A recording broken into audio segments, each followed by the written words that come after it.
Então, vocês vão ver aqui no canto esquerdo, no alto da tela de vocês, está a informação de que está sendo gravado. Então, vamos lá, vamos dar início ao segundo dia do nosso seminário ABPA sobre Seneca vírus. Gostaríamos de agradecer a participação de todos que acompanham esta transmissão, que é ao vivo. Somos, neste momento, 104 participantes, e muitos entrando ainda.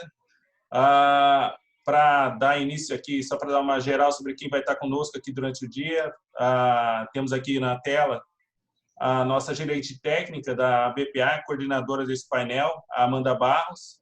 Contamos também aí com a presença do Dr. Marcelo Almeida, da Universidade Estadual de Iowa, o Dr. Luizinho Caron, da Embrapa, também conosco, e contamos aí com o apoio técnico das representantes da equipe da BPA, a Tabata Lacerda e a Eduarda Xavier. Então, Amanda, agora é contigo. Pessoal, boa tarde, tudo bem? Bem-vindos, então, ao nosso segundo dia de seminário. Hoje, então, a gente vai ter dose dupla, né? A gente, então, em nome da BPA, gostaria de agradecer mais uma vez a parceria aí com a Embrapa e com a Universidade de Iowa. É com muita alegria que a gente recebe aí esses dois palestrantes que hoje vão nos prestigiar aí com temas sobre o Seneca, mais uma vez para engrandecer o nosso evento. Também vou fazer agradecimento, assim como o Marcelo, né, com relação a quem está acompanhando hoje a nossa transmissão. Então, queria agradecer aos representantes do governo que estão conectados, aos todos os técnicos da agroindústria, os especialistas aí de várias áreas que estão acompanhando a gente desde ontem. Mais uma vez, para a gente fazer aí essa lembrete, né, o nosso objetivo do seminário é trazer a importância do tema, né, que a gente precisa realmente discutir sobre ele, na intenção aí de harmonizar o entendimento sobre essa questão do Sêneca no Brasil, que ainda tem muito que ser estudado. Né? Ontem a gente falou um pouquinho com a doutora Janice Zanella lá da Embrapa, ela trouxe uma palestra sobre a etiologia do Sêneca e foi bem legal. Ontem tinha quantos inscritos, Marcelo, participando? Desculpa, ontem a gente chegou em torno de 300, 312. 300 conectados, então vamos ver se hoje a gente vai bater esse recorde, galera. Hoje, então, né, para trazer aí, para falar um pouquinho mais de Seneca vírus, a gente trouxe dois especialistas de referência da área. Um deles é o Dr. Marcelo Almeida, que fala com a gente lá direto dos Estados Unidos, da Universidade de Iowa, e o outro é o Dr. Luizinho Caron, que é lá da Embrapa, né, nosso velho parceiro aí de vários momentos aí de discussão sobre o tema de suinocultura. Para começar, então, hoje, quem vai dar início ao nosso seminário no nosso segundo dia vai ser o Dr. Marcelo Almeida. O Dr. Marcelo é médico veterinário, é graduado lá pela Escola Veterinária da UNB, Universidade de Brasília. Ele é especialista em ciências suinícolas pela Universidade Federal de Uberlândia, possui um mestrado em veterinária preventiva com ênfase em microbiologia pela URGS. O Dr. Marcelo também é doutor pela Universidade de Iowa, lá nos Estados Unidos, com um doutorado focado em Population Science e Animal Health. E atualmente o Dr. Marcelo atua lá na universidade, lá nos Estados Unidos, no Departamento de Diagnóstico em Animais de Produção. Então, antes de passar a palavra para você, doutor Marcelo, eu vou só lembrar o pessoal como que funciona o nosso webinário, né? Então, vocês vão ver as palestras, todas as apresentações, e quando precisar fazer alguma interação, alguma pergunta, vocês podem acessar o balãozinho do chat, que está aqui na nossa tela, na parte de baixo, e fazer as perguntas. Então, não precisa esperar a palestra acabar, podem ir fazendo as perguntas, que o nosso time aqui vai estar monitorando e coletando as perguntas para a gente fazer no final.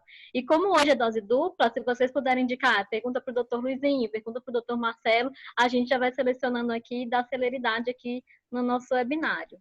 Tá bom, pessoal? Então, sem mais delongas, doutor Marcelo, por favor, ele vai falar falando agora sobre a situação e perspectivas do Seneca vírus nos Estados Unidos e as formas de atuação do setor privado e serviço veterinário oficial. É com você, doutor Marcelo. Obrigado, Amanda. Deixa eu colocar aqui minha apresentação.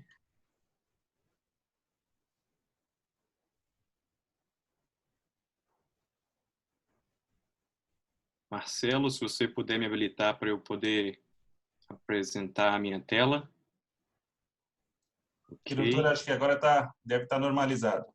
Isso. Vocês já conseguem ver a minha tela?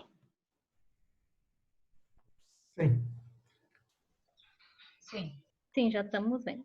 Perfeito. Então, obrigado, Amanda, pela apresentação. Eu só quero fazer uma pequena correção, porque você acabou me promovendo, que eu ainda não terminei o meu doutorado. Eu estou para terminar aí esse próximo semestre até o final do ano.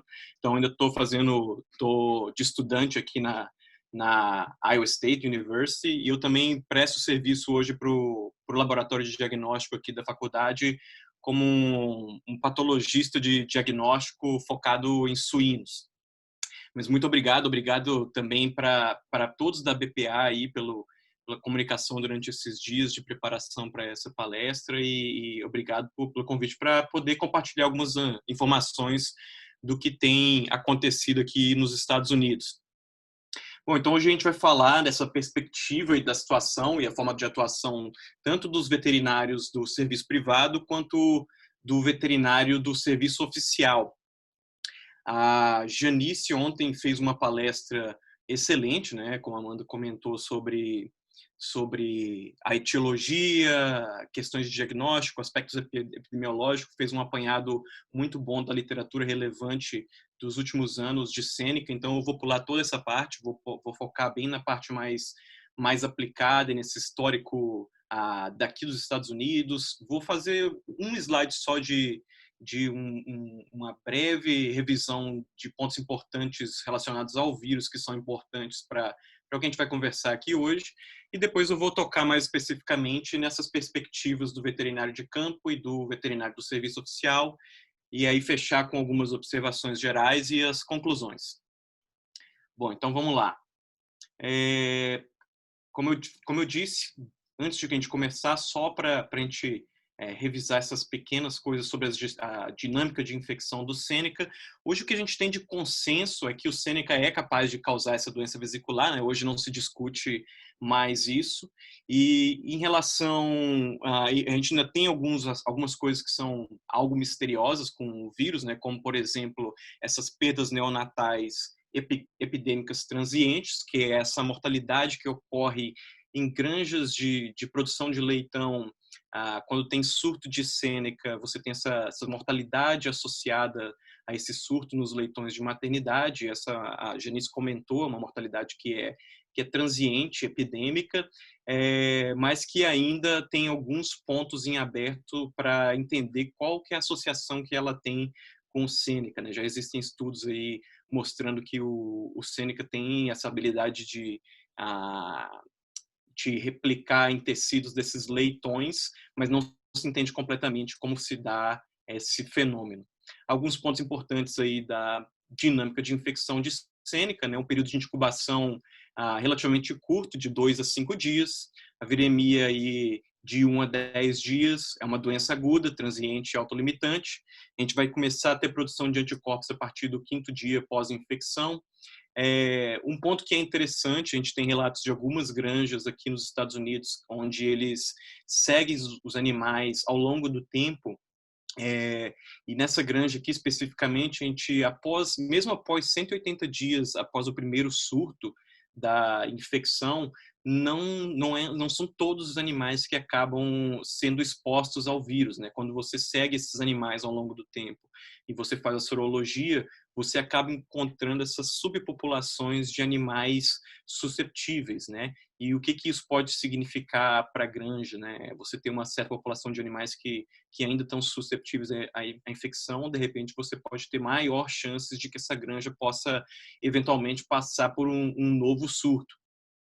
A gente tem excreção aí por mais de 28 dias em saliva, fezes e secreção nasal. Em fluidos orais, a gente consegue detectar material genético do vírus por PCR por até 35 dias pós-infecção. E a gente também tem esses relatos de persistência em tonsilas por até 9 semanas em porcas e até 91 dias em machos de centrais de inseminação artificial. Então, idealmente, se a gente está tentando entender qual que é o status de um animal, né, de um indivíduo especificamente, a tonsila seria a melhor amostra para detecção a longo prazo. Bom, entrando especificamente nessa parte histórica aqui nos Estados Unidos, o Sêneca ele já foi relatado aí desde 1988 nessas granjas, né? Então tem trabalhos aí tentando entender esses picornavírus que estavam aqui circulando aqui nos Estados Unidos na população de suínos, porém sem causar nenhum sinal clínico específico, né? Não tinha nesse período nenhum relato de doença clínica associado ao Sêneca, né? Então, esses autores, o que eles fizeram, eles coletaram essas evidências e eles tentaram fazer esses estudos experimentais, onde eles infectavam e desafiavam esses animais com esse Sêneca, que eles identificaram nessas épocas, mas não foi nenhum desses animais que sofreram esse desafio, eles exibiram nenhum sinal clínico, né? Então, a doença em si, com essas cepas históricas, não foi desenvolvida inicialmente dessas cepas identificadas a partir de 1988. Já aí, pelos idos de 2005, a partir de julho de 2005, a gente começou a ter relatos... 2015, desculpa. Começou a ter relatos de presença de doença vesicular em granjas de produção comercial, né, granjas de produção de leitão aqui nos Estados Unidos, produção comercial, mas também nesses animais que vão para eventos de exposição aqui nos Estados Unidos, né? Aqui nos Estados Unidos é comum que você tenha pequenos produtores que lidam nesse ramo de competições, onde eles vão apresentar os animais para fazer para ser avaliada a conformação de carcaça, por exemplo, de vários diferentes raças de suínos, né, ou linhagens.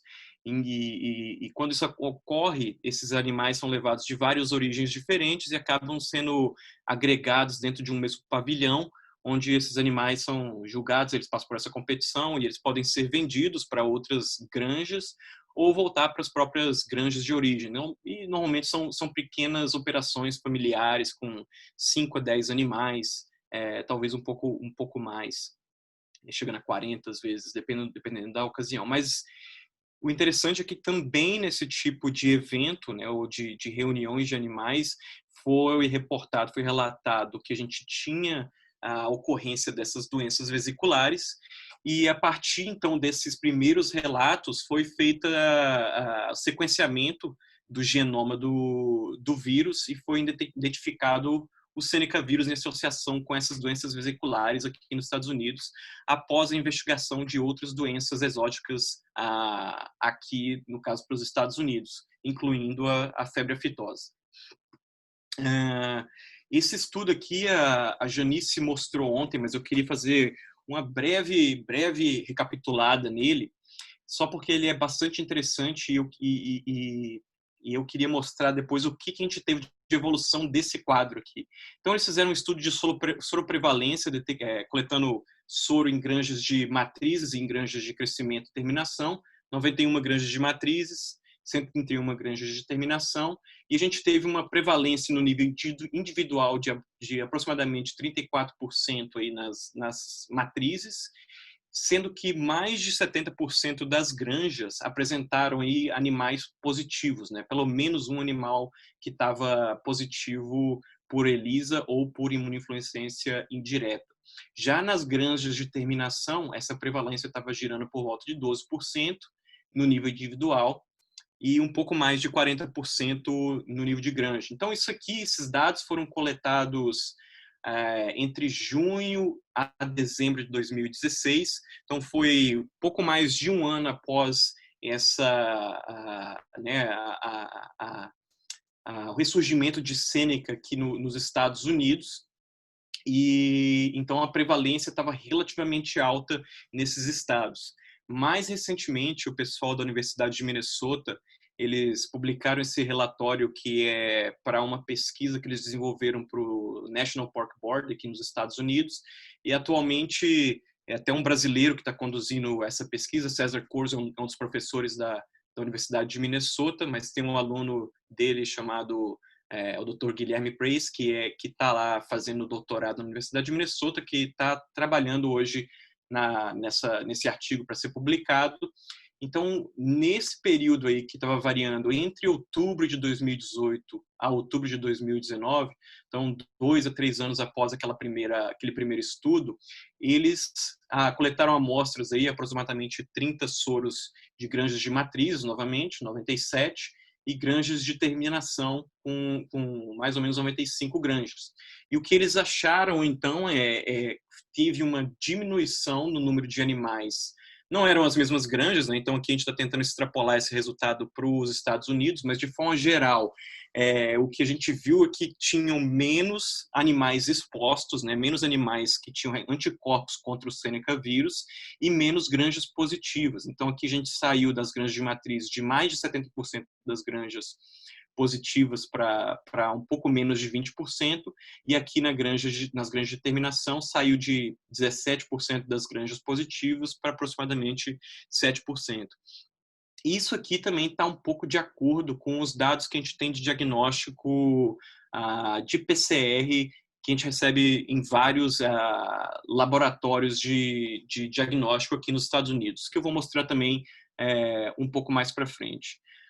Um outro aspecto interessante que eles abordaram nesse estudo que eles conduziram foi tentando entender quais eram os fatores de risco que estavam associados com essas granjas terem uma maior exposição ou terem presença de anticorpos contra o Seneca vírus nessas granjas, né? Então, uma das coisas que foi mais relevante foi que eles viram que as granjas de matrizes elas tinham uma maior chance do que as granjas de terminação de terem presença de anticorpos contra o Seneca vírus.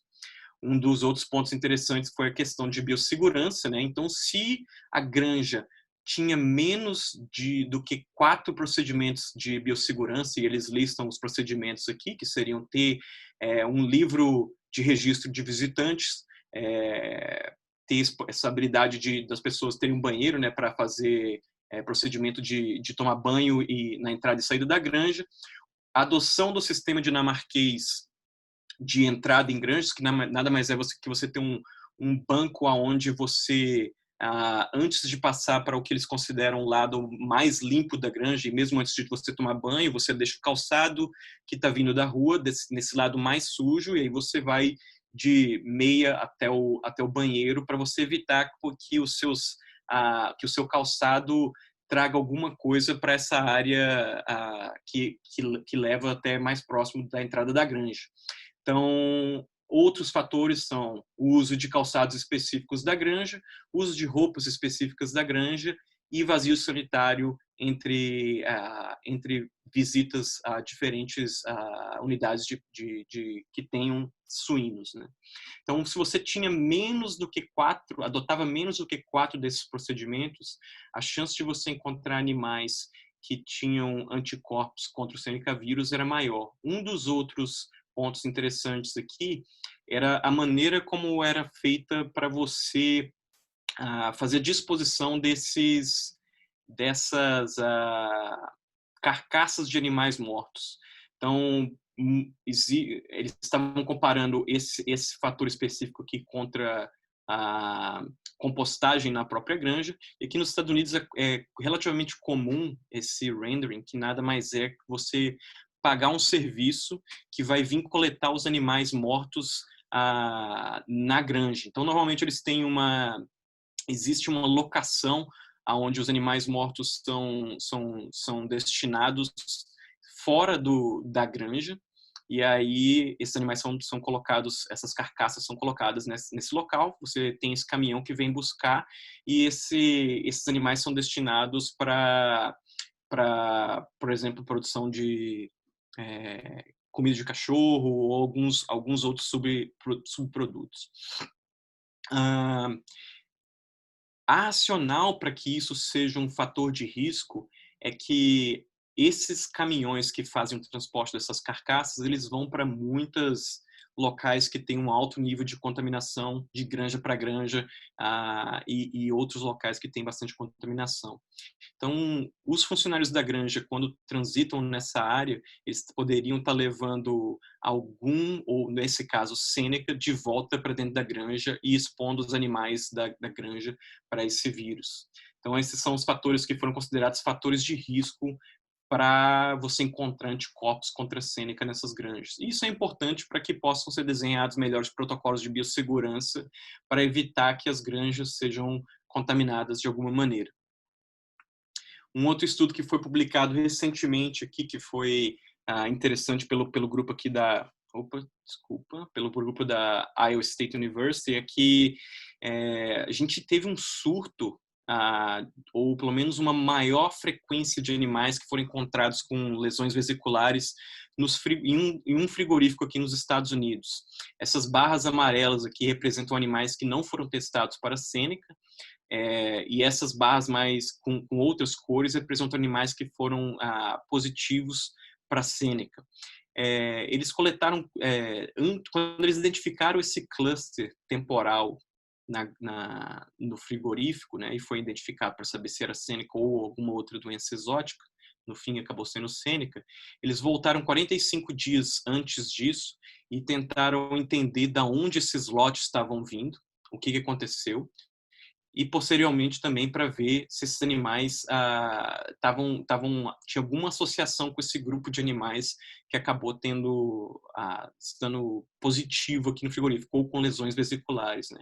Então esses animais estavam vindo de 193 fornecedores diferentes, mais de 2.000 lotes, com aproximadamente 170 animais cada, e pelo menos 166 desses fornecedores tiveram pelo menos um dos lotes testando positivo no PCR para Sêneca.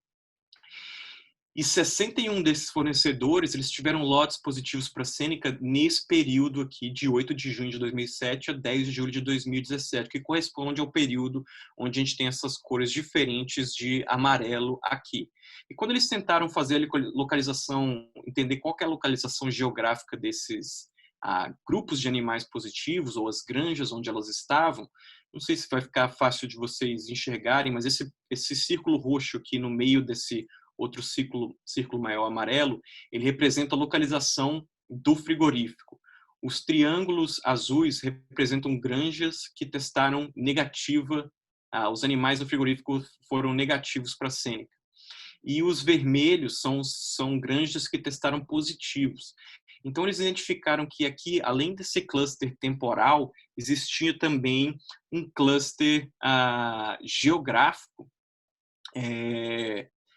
que estava relacionado com a detecção de Sêneca. E uma das especulações que o pessoal que escreveu esse trabalho colocou é que você poderia estar ou tendo essa proximidade com o frigorífico, tendo uma maior, facilitando você ter infecções de Sêneca nessas granjas, porque você teve mais infecções, mais granjas infectadas por Sêneca nesse raio aqui, que era um raio de aproximadamente 80 quilômetros, do que fora desse raio. A outra especulação que eles fizeram é que isso daqui aconteceu no verão aqui nos Estados Unidos.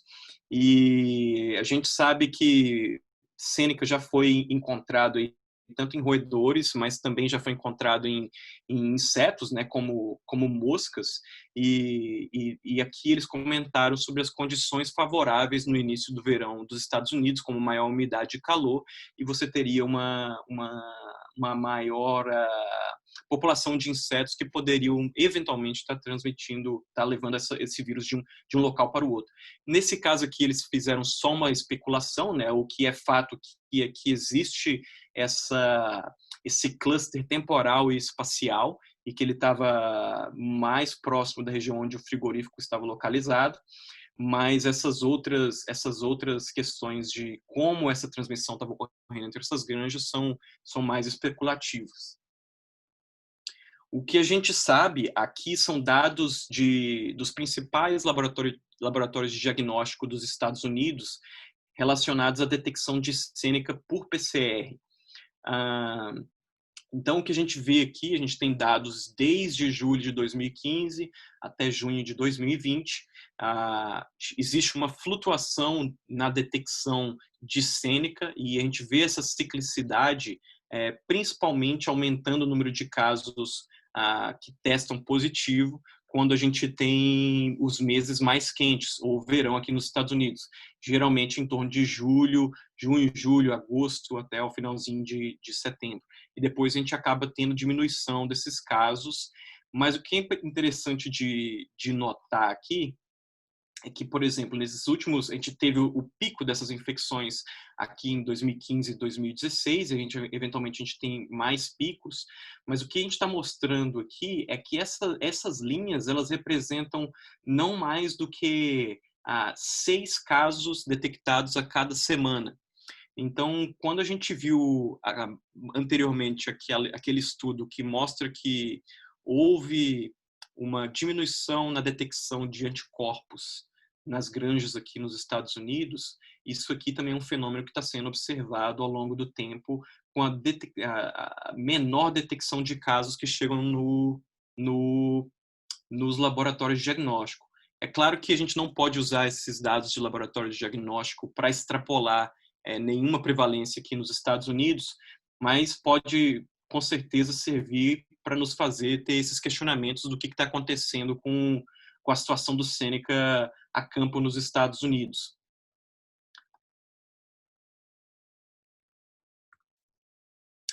Falando um pouco, então, da perspectiva do veterinário de campo, né? Essa semana eu conversei com alguns veterinários de campo aqui nos Estados Unidos para entender o que eles estavam, como é que eles estavam abordando a doença, né?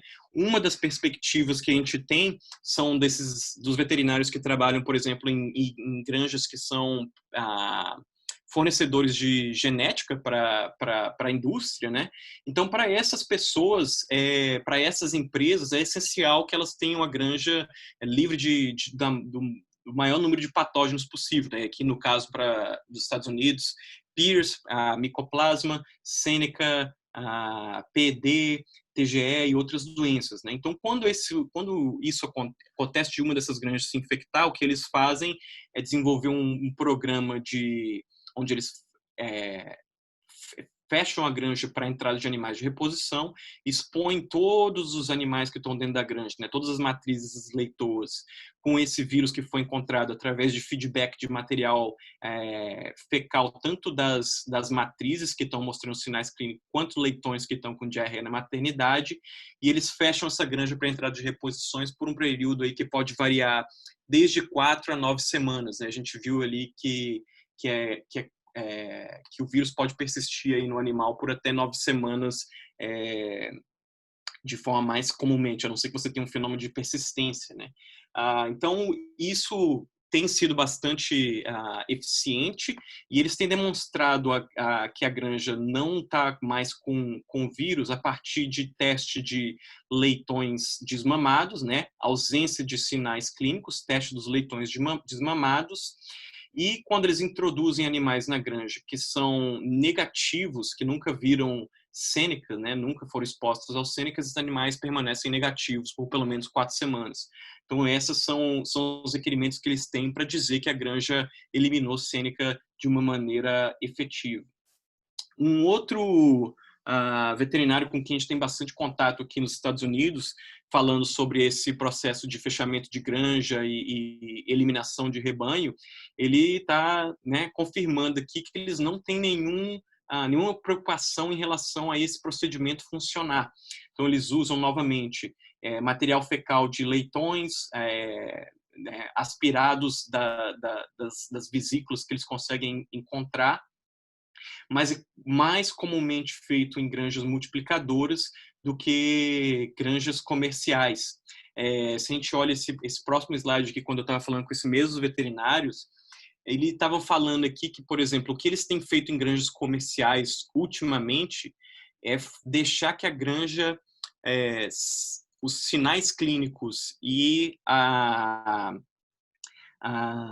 infecção se resolve naturalmente. Como é uma doença que é autolimitante, isso aqui pode acontecer com o tempo, pode levar um pouco mais de tempo, mas eles acabam vendo que em granjas onde eles não têm o interesse de fazer essa eliminação precoce, o vírus acaba sendo eliminado de forma própria, né? É importante frisar que aqui nos Estados Unidos a gente tem a maioria dessas granjas tem uma estrutura diferente das granjas do Brasil, né? São todas granjas, essas granjas aqui que eles estão comentando são todas granjas de sítio 1 que produzem leitões desmamados, com uma preparação de leitoa num sítio isolado. Então, eles funcionam num sistema bastante isolado, né? Não tem leitões de creche dentro do sistema, que poderia ajudar na persistência da granja no nível populacional, ou também não estamos falando aqui de granja de ciclo completo. O que eles tentam fazer é direcionar todos os animais que estão sendo desmamados dessas granjas para fluxos unidirecionais, né, com granja com origens apenas dessa granja, para que evite espalhar a sêneca para outros fluxos, né? Ou seja, evita ao máximo fazer mistura de lotes para que você não tenha difusão de sêneca dentro do sistema. E eles estão comentando aqui, por exemplo, dentro de um outro sistema, onde eles estavam observando esse fenômeno de que a granja acabava voltando a ter animais PCR negativos ao longo do tempo, é que, a não ser que você estivesse lidando com uma granja de multiplicadora, né, você não fazer esse feedback nos animais com fezes ou material de vesículas, porque a infecção vai acabar sendo limitante nessas condições que eles têm nas granjas aqui.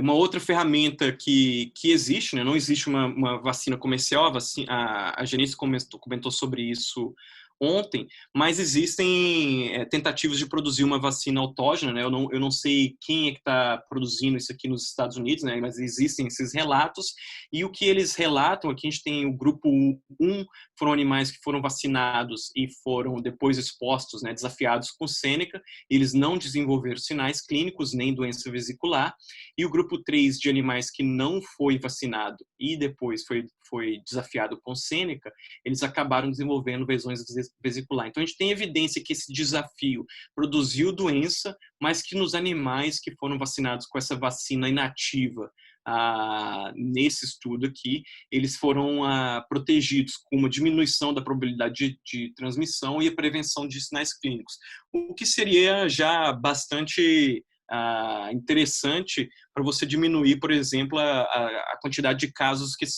acabam sendo investigados, né, ou granjas que acabam tendo que ser quarentenadas por essa questão de ter que investigar se você está tendo uma doença exótica ou não, principalmente febre aftosa. Passando aqui para a perspectiva do veterinário do serviço oficial, eu conversei com 2 veterinários, um que é o veterinário do estado de Iowa, e o que é o Dr. Jeff Kaizen, e o outro, o veterinário Kevin Petersburg, que é o veterinário regional do USDA, responsável por Iowa e Wisconsin. E aqui eu vou relatar os pontos que eles comentaram comigo, que são pontos importantes, eu acho, que principalmente em relação à investigação dessas doenças, no que se refere a uma possível doença exótica entrando nos Estados Unidos como uma doença vesicular, né? Então, tudo começa com uma ligação. O que acontece, o sistema de monitoramento funciona com os veterinários ou até mesmo os próprios produtores relatando isso e entrando em contato com o serviço oficial.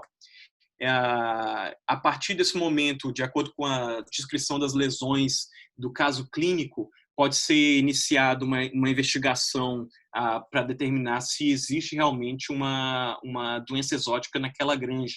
E, nesse momento, você tem a restrição de movimento de todos os animais que estão dentro da granja.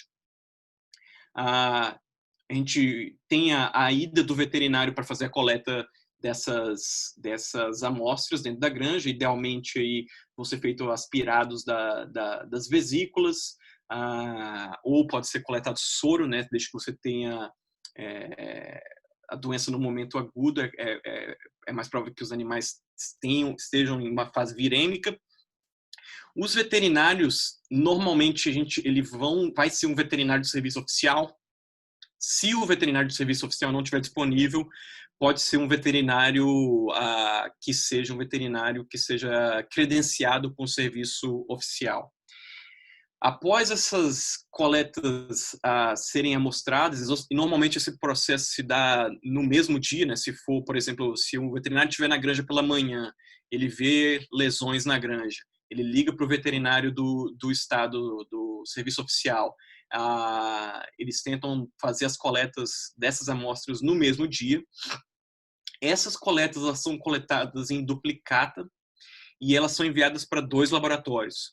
o laboratório oficial da Plum Island, que é o laboratório Laboratório Nacional de Serviço Veterinário Oficial, onde são testadas todas essas amostras para qualquer doença que seja exótica aqui nos Estados Unidos, mas ele também é enviado para esse sistema de laboratórios credenciados, que é uma rede de laboratório credenciada que tem aqui nos Estados Unidos, da qual, por exemplo, o laboratório aqui da Iowa State faz parte.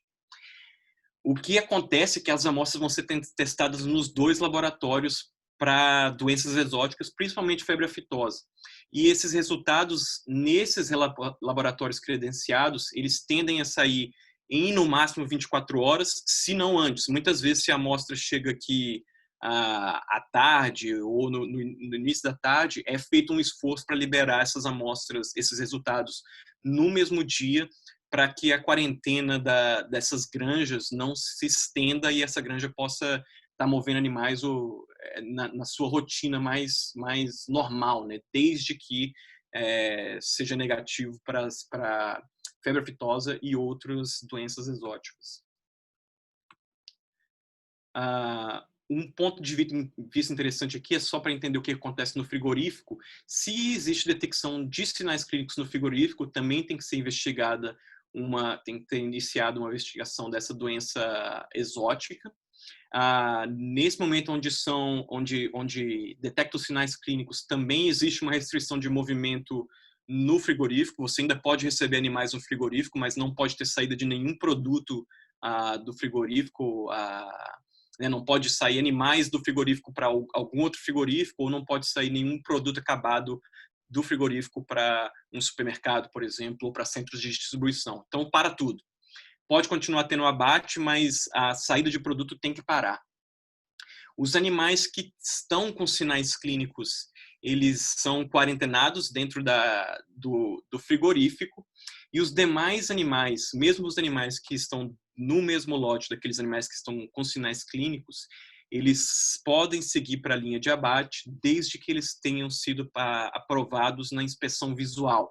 E aí, normalmente, eles vão seguir por um processo onde eles vão ser inspecionados com maior rigor dentro do frigorífico. Mas se eles passarem por esse processo, eles podem seguir. Novamente, aqui o processo é bastante rápido, né? E o resultado tende a sair em menos de 24 horas para que esses frigoríficos possam voltar à movimentação normal de animais, caso não se... E nunca, né? Até hoje não foi detectado nenhum caso de febre aftosa aqui nos Estados Unidos. Todas as investigações foram por Sêneca, né? Outros pontos que eles relataram para mim que acho que são interessantes é que na observação deles que fazem todas essas investigações, existe uma mudança no foco de detecção, onde inicialmente existiam muito mais casos em granjas, mas hoje a maioria dos casos que eles estão atendendo, e eu não consegui nenhum número, né? Isso aqui foi uma conversa que a gente teve por telefone, mas a percepção deles, eles estão vendo mais casos em frigoríficos do que eles estão vendo nas próprias granjas. E os fatores que eles atribuem isso podem ser longos períodos de transporte, estresse no transporte dos animais e a presença desses pontos intermediários de venda aqui nos Estados Unidos, que são chamados de buying stations. Então, é como se você tivesse um intermediário que compraria animais de várias granjas diferentes. Esses animais seriam transportados para esse local, esse ponto intermediário de venda, e essa pessoa, esse intermediário, faria negociação com o frigorífico, né? E esses animais podem permanecer por algum tempo, né, por alguns dias nesses pontos intermediários de venda, até que eles são enviados para o frigorífico. Então, esse é uma das coisas, um dos links epidemiológicos que têm sido investigados, né? Quando são encontrados esses casos no frigorífico, o que eles tentam fazer são rastrear esses casos até as granjas de origem, e esses pontos intermediários de venda algumas vezes dificultam esse processo, mas na maioria das vezes eles conseguem identificar de onde esses animais estavam vindo, e muitas vezes quando eles vão a essas granjas de origem, eles conseguem identificar que existem alguns animais com doença vesicular, mas uma doença vesicular leve que acaba sendo não percebida pelas pessoas que estão tratando desses animais. Então, esse é é um risco que existe na cadeia de a identificação dessas doenças exóticas, né? Esse é um dos perigos que existem. Um outro relato que a gente tem quando a gente conversa com esse pessoal de frigorífico é se, porventura, por exemplo, eles recebem animais numa sexta-feira ou num sábado que eles estão abatendo e eles não abatem todos os animais naquele dia, esses animais precisam ficar no frigorífico até segunda-feira, sendo normalmente alimentados e tudo mais. Às vezes esses animais não chegam com sinais clínicos, mas no decorrer de 24 a 48 horas, eles algumas vezes passam a exibir esses sinais clínicos de doença vesicular. E então aí passa a ser necessário novamente essa investigação para entender se a gente está falando aqui de febre aftosa ou de sênica. Então, só para fechar aqui esses pensamentos aqui que a gente sobre essa conversa que a gente teve, né? Existem casos de sênica, a gente vê menos aqui hoje nos Estados Unidos do que há 2 ou 3 anos atrás, mas ainda existe uma preocupação, né? Se isso realmente é só sênica ou se a gente pode estar falando de uma introdução de alguma outra doença que causa problemas, né? Doença vesicular. Em termos de planos de erradicação, sejam de iniciativas regionais ou iniciativa nacional, isso não existe aqui hoje nos Estados Unidos. Essas eliminações em granjas específicas, de granjas de matrizes, ela de forma ativa, ela vai ser feita dependendo do tipo de produção que existe. Então, granjas multiplicadoras, eles têm uma urgência maior em fazer essa eliminação, então eles fazem esses planos de eliminação ativa. Granjas comerciais, eles estão lidando com isso de outras formas, deixando a infecção tomar o seu curso natural, dependendo de como o sistema de produção funciona. Não existe um sistema de vigilância ativa para monitoramento de ingredientes de ração. A Janice mostrou ontem que sênica, por exemplo, pode sobreviver, pode ainda ser infeccioso, mesmo estando presente em determinados ingredientes da ração, principalmente produtos relacionados com soja. E como observações finais aqui, fechando esse último slide, nós temos, eu conversei com um veterinário ontem que ele falou que hoje sênica é muito mais uma dor de cabeça do que um problema sanitário aqui para eles, né? Porque eles têm que fazer a notificação oficial e a granja pode ficar fechada aí talvez por um dia ou acaba tendo esse problema, né? Mas é uma dor de cabeça temporária. E a outra grande preocupação que tem é que o pessoal pode estar ficando não ter mais essa sensibilidade de fazer a notificação, achar que vai ser sênica, então não vou nem falar nada. E você ter a possibilidade de entrar febre aftosa no país e acabar não diagnosticando de uma forma precoce,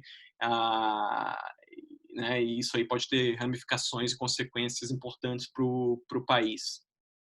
Então, com isso, eu fecho a palestra. Então, queria só agradecer ao grupo nosso aqui de epidemiologia aplicada de suínos, com o meu orientador, o professor Daniel Linhares, e o restante do grupo que contribui bastante para tudo que a gente faz aqui na universidade.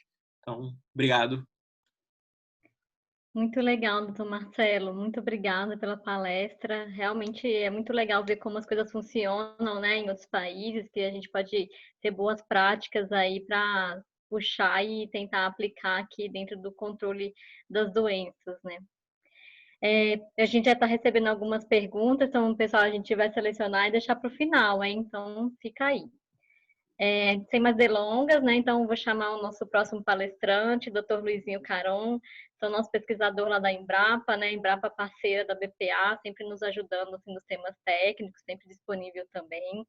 Dr. Luizinho, ele é médico veterinário pela Universidade Federal de Pelotas, mestre em medicina veterinária pela Federal de Santa Maria e doutor em genética e biologia molecular pela Universidade Estadual de Campinas. Dr. Luizinho é pesquisador da Embrapa Suínos e Aves e com experiência em medicina veterinária preventiva, focando em virologia animal. Dentro das áreas de atuação estão principalmente, né, as vacinas recombinantes e inativadas, febre aftosa, CIV, Seneca vírus e segurança dos alimentos com foco em carne de aves também. Atuou durante 2011 até 2014 como chefe adjunto de transferência de tecnologia da Embrapa Suínos e Aves. Então, o doutor Luizinho vai falar um pouquinho para a gente sobre os impactos do Seneca vírus na suinocultura nacional, e aí abordando as perdas, né, diretas e indiretas, dos mercados, as normas brasileiras e as certificações internacionais. Doutor Luizinho, a palavra é sua. Muito obrigado, Amanda. Então, vamos começar aqui o compartilhamento da apresentação. Então, boa tarde a todos. É um prazer muito grande estar aqui. Parabenizar aí a BPA através dos seus gestores, né, pela organização desse importante evento, né. Nós temos trabalhado aí desde 2015 com o Seneca e tem sido um tema aí recorrente todos os anos. Aí ele tem voltado aí ao nosso radar. Então, agradecer também a palestra da doutora Janice. Ontem abordou vários temas aí, algumas coisas que a gente vai passar aqui também. A cadeia produtiva de suínos, como falado anteriormente, ela é muito relevante para o Brasil. Alguns estudos, inclusive no último relatório da BPA, que saiu, tem aí algumas questões sobre a importância socioeconômica da suinocultura e da avicultura, principalmente nas áreas do interior do Brasil, né? Ela é extremamente relevante, está associada aí com o melhor índice de desenvolvimento humano, né? Melhor IDH desses municípios onde tem a suinocultura e a avicultura. Então, são fontes de riqueza e de desenvolvimento. Então, esses problemas que atingem a suinocultura e a avicultura, nesse caso aqui os suínos, eles acabam, de certa forma, aí, prejudicando toda a sociedade, não apenas os envolvidos diretos. Então, eu vou apresentar hoje os impactos do Seneca vírus na suinocultura nacional, perdas diretas e indiretas, os mercados, normas brasileiras e certificação internacional. O Marcelo aí já falou algumas coisas dos Estados Unidos, alguns dados também que eu tenho aqui na palestra, ele acabou apresentando. Então, vai ser mais curta, né, Marcelo? Parabéns pela apresentação, estava excelente, ótimos slides aí para a gente, e obrigado também ao Marcelo. Então, como eu falei, a partir de 2014, o Seneca vírus passa a ser importante e ser identificado no Brasil aí em 2015. Nos Estados Unidos, porém, ele foi inicialmente descoberto em 2002 como um contaminante de cultivo celular. É um vírus da família Picornaviridae, do qual ele guarda vários ou muitos aspectos importantes aí da família Picornaviridae e que alguns o Marcelo nos mostrou aí anteriormente e que tornam ele importante aí, ou relevante, e como ele consegue sobreviver aí dentro das populações de suínos. Inicialmente, o vírus isolado era chamado de Seneca Valley Virus 001, e após o seu descobrimento, então, ele foi, como ele não causava nenhuma doença importante em humanos ou em animais, ele passou a ser estudado, né, como um vírus que poderia ser utilizado na terapia humana contra tumores, né, ou contra neoplasias. Então, aí quem trabalha em humanos, aí na área médica, eu tenho o NTX010, que seria um vírus que foi trabalhado com esse objetivo, né, para ser utilizado para a destruição de neoplasias.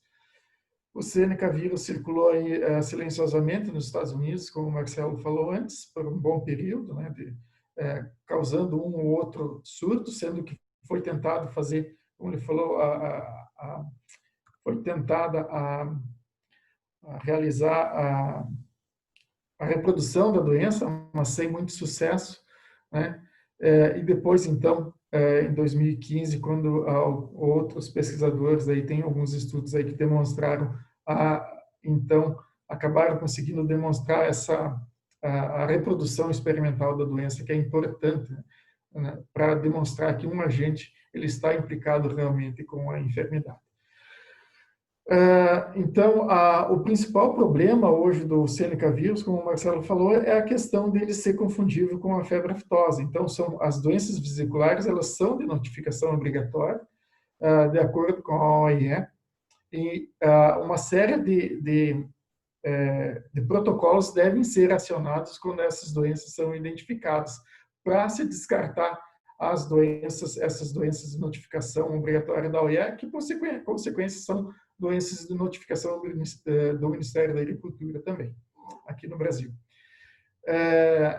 Até que seja realizado o diagnóstico, então depois a gente vai falar, as propriedades ficam interditadas ou mesmo o frigorífico, o que gera perdas diretas, né, e também algumas indiretas, ou especialmente perdas indiretas são ocasionadas. A mortalidade de leitões, né, foi inicialmente aqui no Brasil o que mais chamou a atenção na primeira semana de vida, né, na maternidade, mas especialmente aí de 1 a 4 dias. As perdas neonatais epidêmicas transitórias, aí, que foi um nome proposto pelo Dr. Daniel Linhares, de Iowa, lá junto com o Marcelo. Então, para explicar esse episódio linkado aí ao coronavírus, até o momento, eu pelo menos não tenho conhecimento, na literatura que eu consultei, das lesões pelas quais o vírus leva a essa diarreia dos leitões e que leva à morte aí, de uma parcela grande desses leitões. A Eunice falou ontem também que uma coisa interessante que às vezes numa mesma leitegado tem uma mortalidade elevada, com, às vezes 50% dos animais, e na mesma sala ou numa sala próxima, leitegadas da mesma idade, mas com praticamente nenhuma perda ou com apenas uma diarreia leve. Já nos animais adultos, as principais lesões são relacionadas às vesículas, né, no focinho, na boca, na língua, podendo também ocorrer na banda coronária essas vesículas. A manifestação clínica pode ser diferenciada entre os surtos observados aí nos primeiros episódios da doença ou mais tardios, né? Então, aos iniciais da doença, onde surtos, principalmente com essa questão das maternidades no Brasil, e depois alguma também relacionada com os frigoríficos e na terminação com a questão das vesículas, a presença de vesículas nos animais de terminação. Também, obviamente, nas matrizes. Porém, sempre geralmente em um número pequeno de animais, 3, 10% aí dos animais, nunca passando disso. Raros casos que um pouco mais. Também associado a outros fatores de risco, provavelmente existentes na granja, ambientais, né? Que levam à formação dessas vesículas e também nas patas ou na boca. Manifestação clínica pode ser diferente, então, é isso aí que eu estava comentando. O Seneca vírus, então, é um patógeno emergente que causa doença vesicular e mortalidade em leitões. Essa é uma questão que se tinha aí no início, se era ele somente o Seneca vírus, o agente, ou se haveriam outros agentes, a questão ambiental, a importância da condição ambiental, que parece ter uma importância preponderante, sim, ambiental, na manifestação clínica, mas também aí agora com alguns estudos aí comprovando, inclusive nós temos uma inoculação também de animais que comprovamos, porém não foram publicados os dados em leitões. Aqui então um estudo lá da South Dakota, o pessoal que a gente tem alguma parceria e também fizemos alguns trabalhos junto com eles lá, inclusive um dos primeiros estudos aí está superior, onde foram relatadas algumas granjas do início lá de 2015 e 2016 nos Estados Unidos e também o surto que ocorreu na nossa granja ali na Embrapa. Aqui então a granja tem uma boa biosseguridade, a entrada de animais é bem restrita, sendo bastante controlada, com quarentena isolada, áreas isoladas. No entanto, os animais acabaram desenvolvendo também esse surto na época, então, de Seneca vírus. Então, foram coletados material no qual, então, foi descartada a fitose e foi identificado o Seneca vírus no líquido vesicular e também no material aí colhido da banda coronária. As fotos aí da parte inferior, então, são de animais inoculados, então a gente percebe aí com a evolução da doença clínica, então as manifestações começam com uma área esbranquiçada, que se torna aí uma vesícula aos 5 dias. Então, o que leva a crer que possivelmente aí nesse caso de campo aí na seta laranja, possivelmente tem aí em torno de 5 dias também. Essas perdas diretas, indiretas, então, pelo Seneca vírus, então, estão alguma mortalidade muito baixa, geralmente, na maioria dos casos não há, mas pode ser encontrados, como eu falei, alguma mortalidade, aumento de mortalidade. Redução do ganho de peso aí, durante o período aí que ocorre a doença, que varia de 5 a 15 dias. Às vezes os animais têm uma certa dificuldade em se locomover, então, e também devido às lesões na boca, podem se alimentar um pouco menos. Então, alguns autores sugerem aí uma redução do ganho de peso aí durante o período clínico da doença dos animais afetados, lembrando sempre que nem todos os animais são afetados. Esse estudo aqui do Lisée, da Revista de Ciência Veterinária e Saúde Pública do Brasil, ele traz um caso bem interessante aqui do estado do Paraná, que são 2 lotes de suínos que chegaram no abatedouro daquele estado, com essas vesículas aqui que são apresentadas nas respectivas fotografias aqui que eu mostro a vocês. Na banda coronária, né, as lesões, e também aí na perna, próximo ao casco, logo acima da banda coronária, no casco acessório, e também algum edema dessa parte das pernas, aí da parte inferior das pernas desses animais. Aqui, continuando o abate, então, eram 1.218 animais, um lote era um pouco mais de 1.000 animais e o outro cerca de 200 animais, provenientes de 2 municípios do oeste do estado, então, que foram levados para o abatedouro, e a destinação do custo, aí, o total do prejuízo dos animais chegou a perto de R$ 1 milhão. Por esses animais terem chegado ao frigorífico, como o Marcelo falou, o frigorífico é fechado, enquanto não se tiver um diagnóstico negativo para febre aftosa, então o frigorífico permanece fechado, que foi o que aconteceu nesse caso aqui.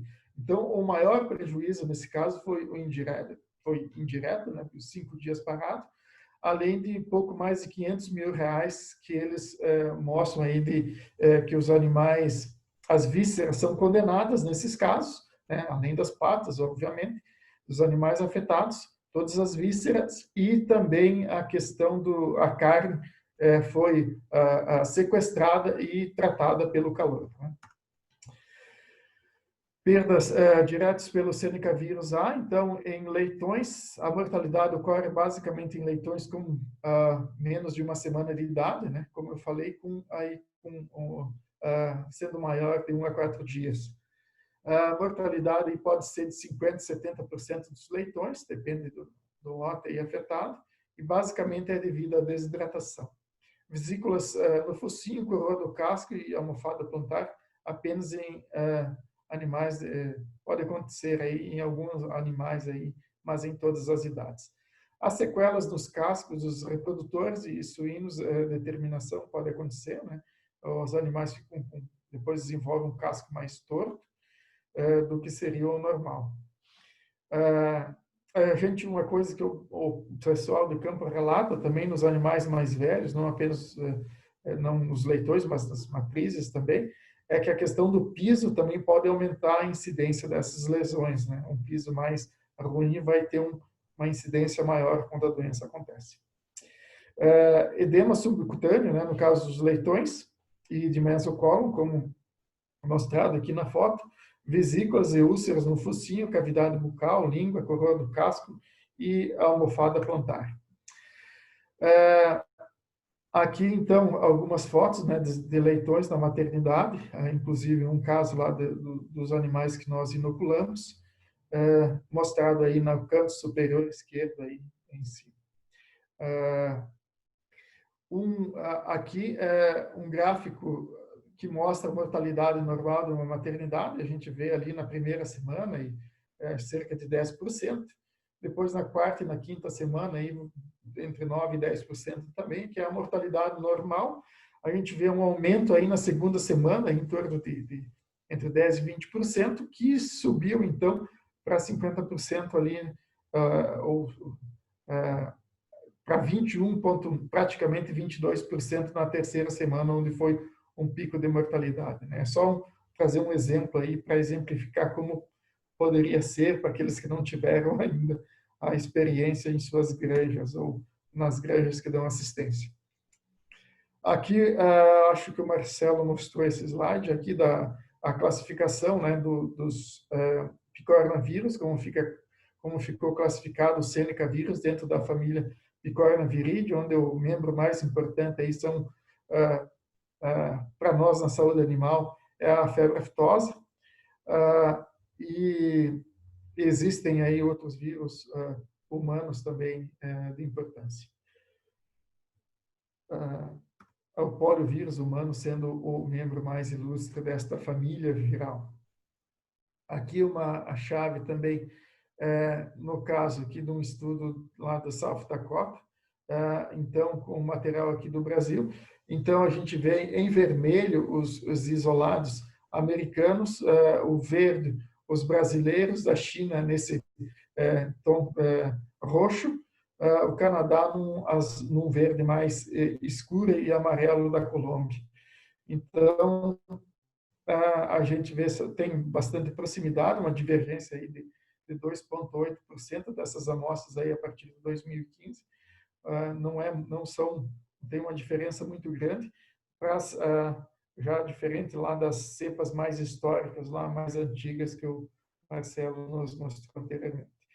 Então, possivelmente houve, obviamente, um pouco da explicação, talvez a mutação viral, uma adaptação do vírus melhor ao suíno, então uma capacidade maior, talvez, de causar possivelmente doença nos suínos, com a evolução do vírus, diferente daqueles quadros antigos que eram mais esporádicos. E esse surgimento aqui demonstra também, só voltando aqui, um surgimento mundial, né? Não apenas no Brasil, mas uma emergência desse vírus, né? De âmbito mundial. Aí, na Ásia, Tailândia, China, na América do Norte, Estados Unidos, Canadá, Colômbia, Brasil, aqui na América do Sul, né? Então, bastante disperso aí pelo mundo o vírus e aparecendo no mesmo momento, né?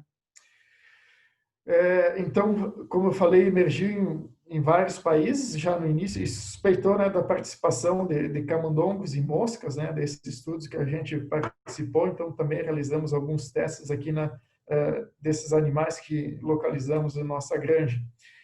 E nos Estados Unidos também foi feito naquelas granjas positivas, onde se identificou aí presença do vírus por PCR, tanto em moscas como nas fezes e no intestino desses camundongos, né? Então, o Marcelo falou antes qual o papel, provavelmente ele tem um papel preponderante. Como eu falei, a nossa granja, em virtude de ser uma granja GRCC, tem uma biosseguridade diferenciada, não entram animais de fora a qualquer momento, sem passar por uma quarentena longa, e esses acontecimentos são esporádicos, não é uma coisa que acontece todo mês, como uma granja normal. E mesmo assim tivemos o problema. Então, possivelmente, esses outros vetores aí possam ter uma importância de como esse vírus aí chegou aos nossos animais, né? Os impactos da certificação das zonas livres de febre aftosa para exportação. Então, são várias normativas, né, que um país ou uma empresa vai seguir na hora de exportar, porque os contratos de exportação eles são feitos do país, aqui do Brasil, com Estados Unidos, ou com a China, ou com Canadá, por exemplo. Então, não são feitos diretamente de empresa em empresa. Então, o sistema as normas que valem ao país, né, têm que estar sendo cumpridas, que são as de comércio internacional, que são aquelas que aplicadas ou que regidas pela OIE, para que todos o comércio internacional tenha uma certa padronização, principalmente nessa questão de saúde animal, que é o nosso objetivo aqui da nossa fala. Então, os custos do Seneca vírus, como o Marcelo até colocou antes, e nós também aqui, eles podem ser bastante grandes e relacionados aí, na maioria dos casos, aos custos indiretos aí das perdas, que são aquelas onde o frigorífico ou a granja ele fica parado. As granjas, às vezes, quando aumenta a notificação, você acaba sobrecarregando o sistema, até dos próprios médicos veterinários que vão do serviço oficial, que tem que fazer essas coletas. Eles têm aí 12 horas, se não me engano, aí eu coloco em algum lugar aqui, para atender esses chamados. No entanto, isso vai acabar depois lá no laboratório central, onde vai formar uma fila também esse material para fazer o diagnóstico e para depois retornar aos frigoríficos ou às granjas em si, né? Então, o custo desses, a granja também ela tem que entregar os animais, algumas granjas mais de uma vez, 2 ou 3 vezes por semana, né? Aquelas produtoras de leitões. E imagina, às vezes, uma granja ficar 1 semana ou 2 parada, né? Aquilo começa a amontoar animais, isso não tem o que fazer com esses animais. Então, é uma situação bastante difícil para o produtor, mas é o que está na norma, é o que está sendo seguido. Da mesma forma, o frigorífico está parado, os funcionários parados, e tendo que abater em outros locais, e devido à perda, sendo que a questão aí, uma doença, não é uma doença diferencial, não é a febre aftosa, né? Mas, enfim, os tratados determinam isso e é isso que tem que ser cumprido. Então, a interdição que acontece no caso das suspeitas, né, com a colheita de material, em envio do Lanagro, que, como o Marcelo mostrou nos Estados Unidos, uma mostra é feita em Plum Island, outra no laboratório de referência, que, se não me engano, né, Marcelo, cada estado ou cada região do país vai ter um laboratório desses de referência. Mas aqui todas as amostras hoje têm que ser enviadas ao Lanagro, que vai dizer se é aftosa ou não, e daí, então, no caso, depois ela é liberada. A notificação das doenças, então, vesiculares em suínos, né, elas constam na lista 1 de doenças de notificação obrigatória do Serviço Oficial, que é a Instrução Normativa 50 de 2013. Como eu falei anteriormente, essa IN 50 ela é baseada naquelas doenças lá da lista da OIE, que padronizam aí o comércio, são padrão do comércio internacional, tanto de animais como dos seus produtos e subprodutos. E requerem notificação imediata, né? E tem um prazo, inclusive, várias normas a serem cumpridas. Então, não é o Brasil decide fazer assim, os Estados Unidos é uma norma que tem que ser cumprida, e que foi determinada, e inclusive a questão do laboratório oficial também consta nessas normas aí. A interdição da propriedade, quando acontecer uma suspeita, então, fundamentada para a febre aftosa, obviamente que, então, aí o Serviço Veterinário Oficial ele é chamado. Então, se as vesículas, se forem realmente vesículas, e se for realmente algo clinicamente suspeito e semelhante à febre aftosa, que tenha se ser feito a colheita de material, então essa suspeita passa a ser fundamentada. Então, aí vai ser procedida a colheita de material e envio para o laboratório. Então, aqui eu trouxe um dado, eu encontrei num trabalho aí dos Estados Unidos, foram 400 registros de notificação de 2015 a 2018, né? No Brasil, um trabalho que encontrei fala em mais de 1.000, esse trabalho do LISE aqui, que está referenciado aqui em 2019, da revista Ciência Veterinária e Saúde Pública, e eles falam de mais de 1.000 amostras. Então, óbvio que cada colheita gera mais de uma amostra, né?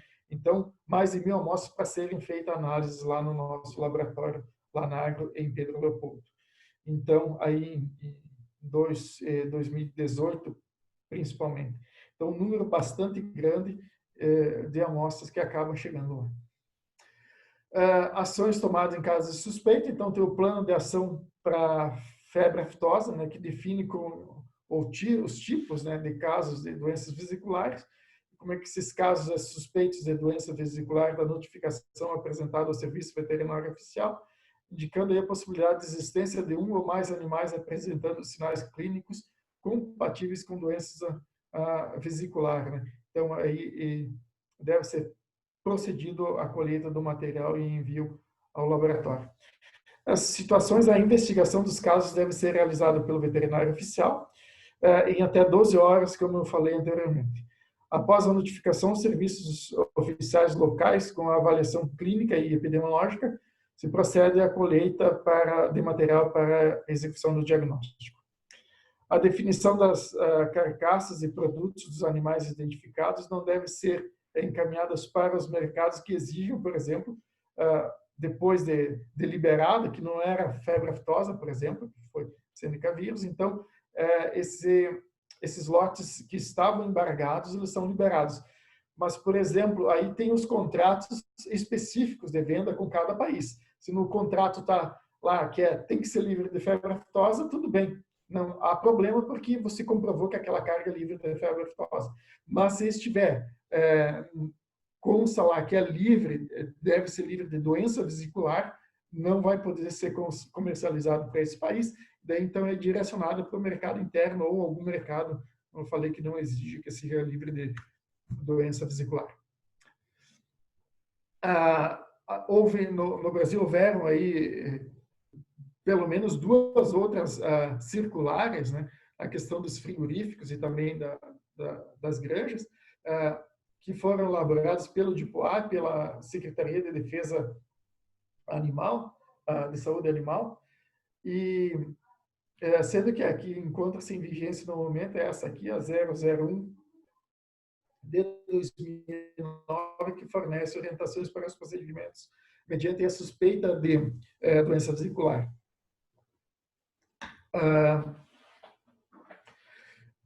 Então, essa normativa, obviamente, que ela tem como base as outras normativas que regem a questão como proceder em casos de identificação de doença vesicular, tanto na granja como nos frigoríficos.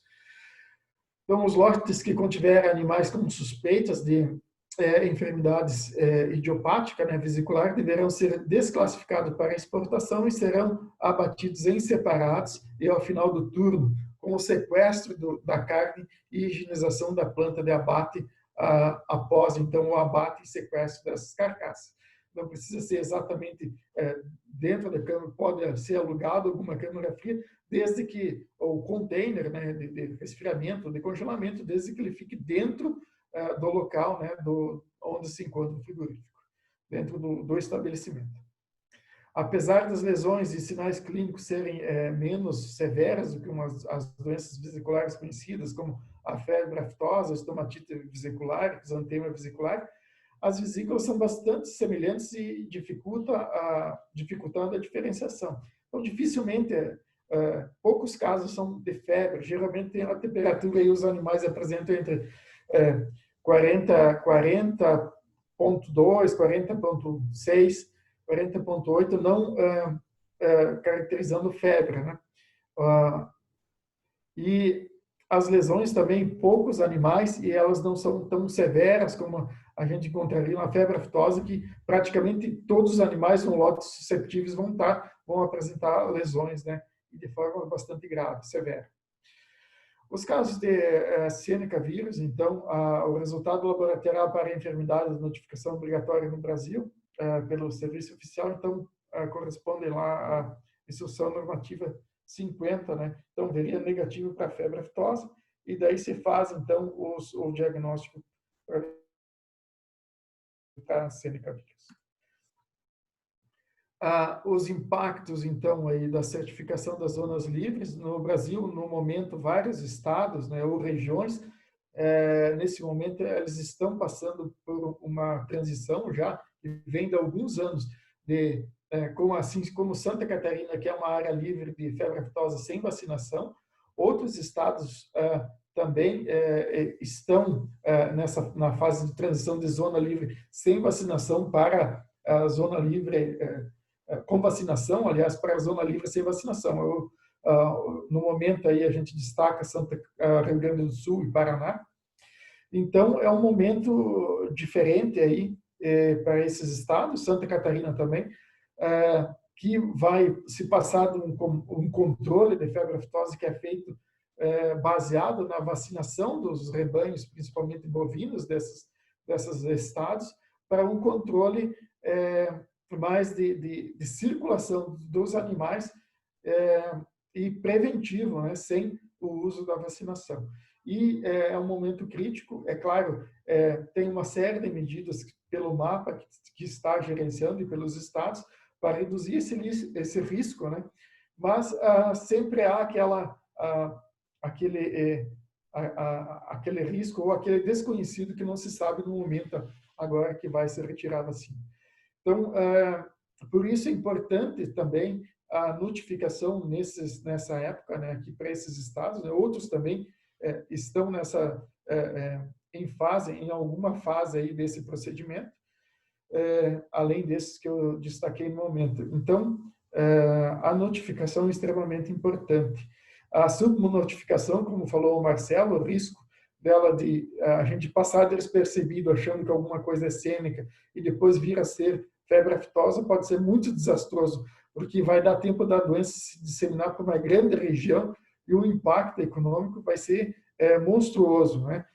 Principalmente depois aí numa situação como a gente está hoje, já de impactos aí causados também pelo coronavírus aí na saúde humana.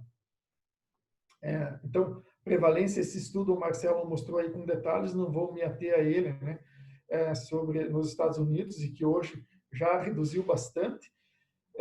Então, quando a incidência ou a sobreprevalência nas granjas passa a ser baixa, aumenta seu risco, então, de ter algumas granjas voltar a desenvolver, então, ter quadros clínicos, né, e ter aqueles surtos, né, da doença. Então, na época, tinha uma grande disseminação. No ano passado, nós tivemos aqui no Brasil alguns casos aí em Minas Gerais, teve vários casos notificados, né, Triângulo Mineiro e outras regiões. Surtos esporádicos com a sazonalidade que o Marcelo também colocou lá nos Estados Unidos, ocorrendo no verão. Aqui a gente tem notado a partir da primavera, então, início do verão, aí começam as suspeitas e as notificações aí de coronavírus, tanto nas granjas como nos frigoríficos, né? Então, aqui o caso do frigorífico que ficou 5 dias parado, né, no estado do Paraná, em 2018, em virtude de um lote de animais que chegou para ser abatidos com essas lesões. A questão do transporte é bastante relevante. Eu tinha alguma coisa assim que a gente ouve do pessoal, veterinários de campo, né? Porque o estresse do animal já começa ali no período apesar da gente ter pouca essa questão de intermediários aqui na hora de vender, mas pode acontecer também, né? Apesar de mais raro.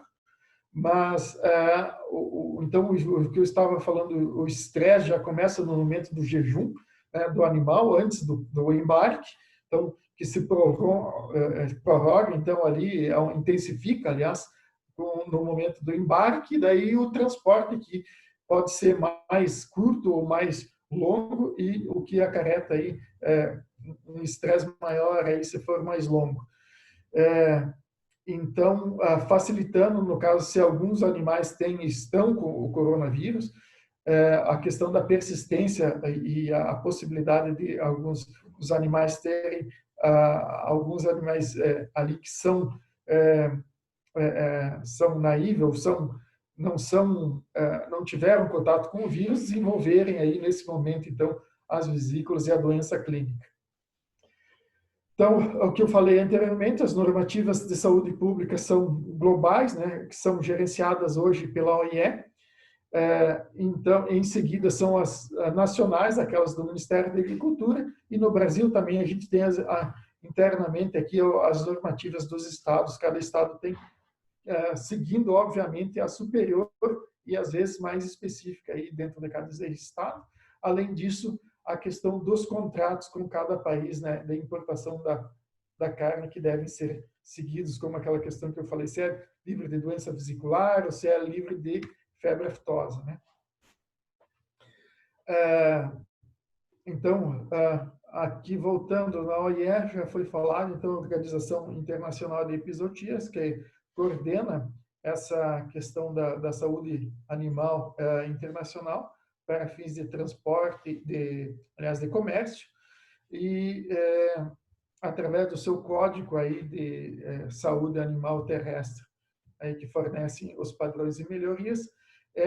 Os países membros da OIE, eles têm os seus delegados e têm reuniões periódicas que eles fazem, onde são discutidos essas questões de saúde pública e as suas normas são discutidas e implementadas de acordo com esses conselhos de saúde animal. E da mesma forma, então, aí o mapa, como a gente quer vender carne e para os outros países, a gente tem que obedecer essas normativas.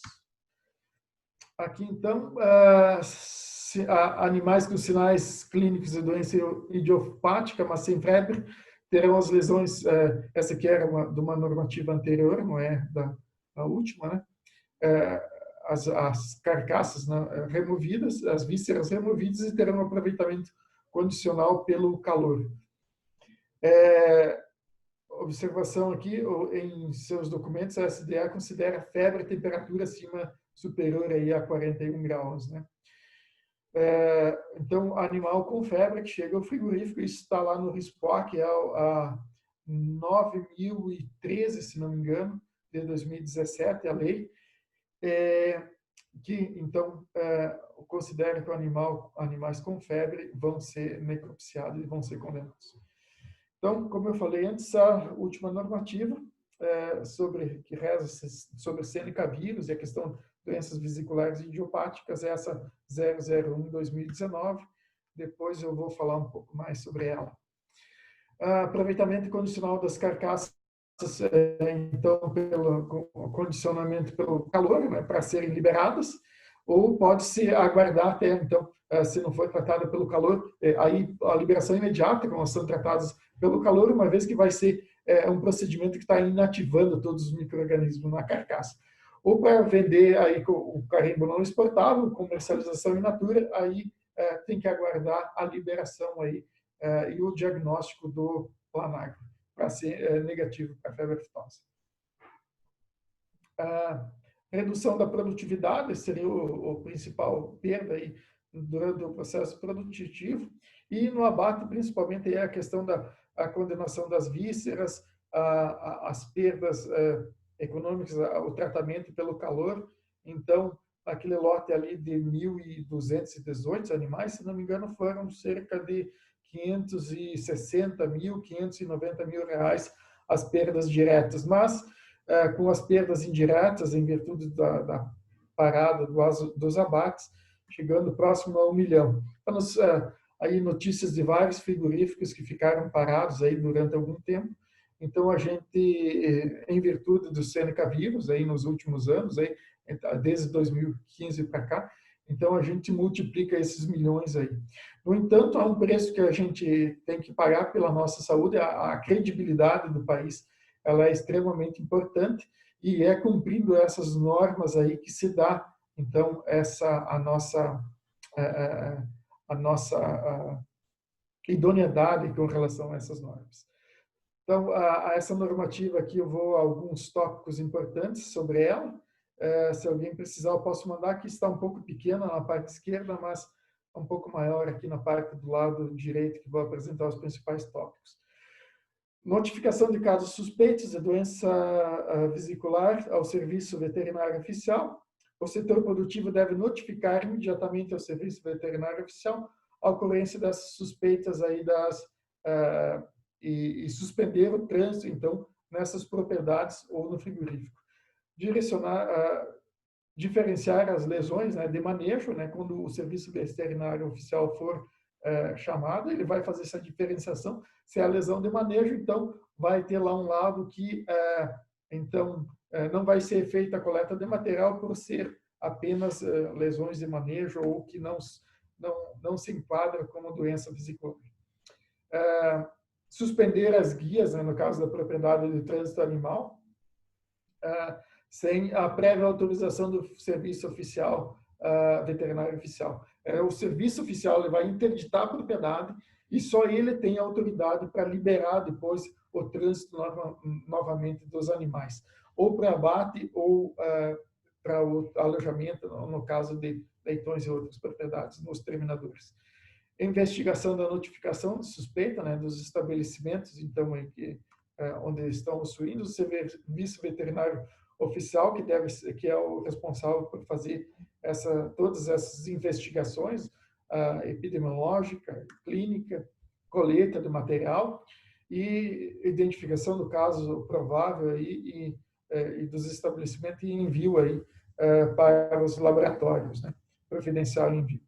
No caso de exclusão de doença vesicular, através da clínica epidemiológica ou de febre aftosa, né, o serviço veterinário oficial deve ser comunicado, né, deve comunicar com uma cópia na GTA, né, que vai ir junto ao abate, então, essa notificação de que esse lote ele foi atendido e então, isso vai fazer uma diferença lá no abate, se ele receber essa notificação que foi dos últimos 15 dias e que dos últimos 14 dias, e os animais não tinham, no caso, não tem mais, ou tem apenas as lesões cicatriciais, né? Aqui, então, a terceira parte da norma, então, que é a detecção das lesões vesiculares. Então, lesões vesiculares na inspeção antemortem, né? Separar os lotes, como eu falei, que vão ser abatidos por último, então, no dia do abate, sendo que depois vai ser procedido a limpeza e desinfecção. O lote com o documento, com a investigação até 14 dias da emissão, deve estar anexado no caso daqueles lotes que foram atendidos, que tiveram a doença antes de serem enviados para o abate, né? Se for mais de 14 dias, no caso do sucedido, que o serviço veterinário oficial atendeu, então o serviço oficial veterinário deverá ser chamado ao frigorífico para fazer um novo atendimento do caso. Então, após a rastreabilidade, então deverá ser sequestrada a carga, como eu falei anteriormente, e aguardar, então, a sua liberação. Se o abatedor não tiver, então, condições de estocagem, deve contratar para fazer a estocagem do material sequestrado no próprio frigorífico.